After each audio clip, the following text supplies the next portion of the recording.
There are few things more boring in the world than standing in line by yourself at Disney. Everyone is with someone else, and talking to them would be forcing a third wheel in the mix, and no one likes a third wheel. Anywho, back to standing in line.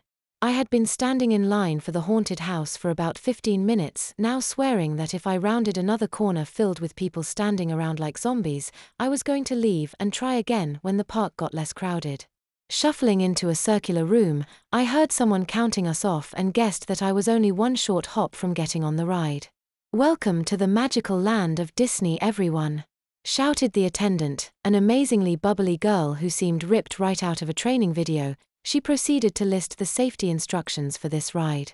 As she ratted out the instructions, the room gave a click and we began moving down as if we were on a slow elevator. A few kids shouted out in fear for a moment, and soft hushes from mothers comforted them. I looked at the ceiling, which was staying in one spot as the floors descended. The walls expanded to keep the illusion going, and I had to say I was impressed. It really looked like I was shrinking.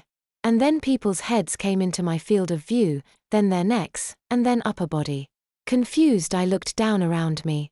It was my turn to scream, loudly. "Oh, looks like some little one is getting scared," said the bubbly lady. I was, however, very scared. I was actually shrinking.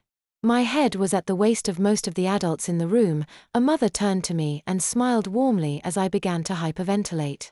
With a soft click, the room stopped moving and people bumped into me several times as I stood rooted to the ground.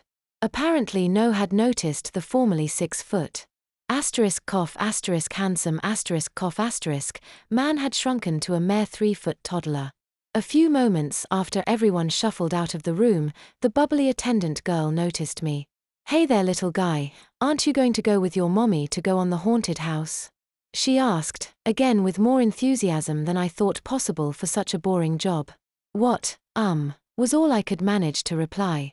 The sensation of my internal organs folding around to a new shape was very unique, as if someone was unpacking and repacking me over and over.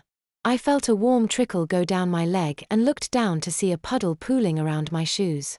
The sensation of urine pooling in my shoes was also not a welcome. "Oh noes. Are you okay? Where is your mother?" the girl asked again, now in a slightly more serious tone, but nice enough not to scare a toddler. "My mommy is in Washington," I answered. Which was true. I was a college student who lived in a dorm. She lived in Washington. "Washington? Then how did you get here, silly?" the girl asked. "I came in, myself," I began before closing my mouth. I decided to just play quiet for now until I could find a way to get back to my normal size. The girl sighed gently and grabbed a radio at her waist.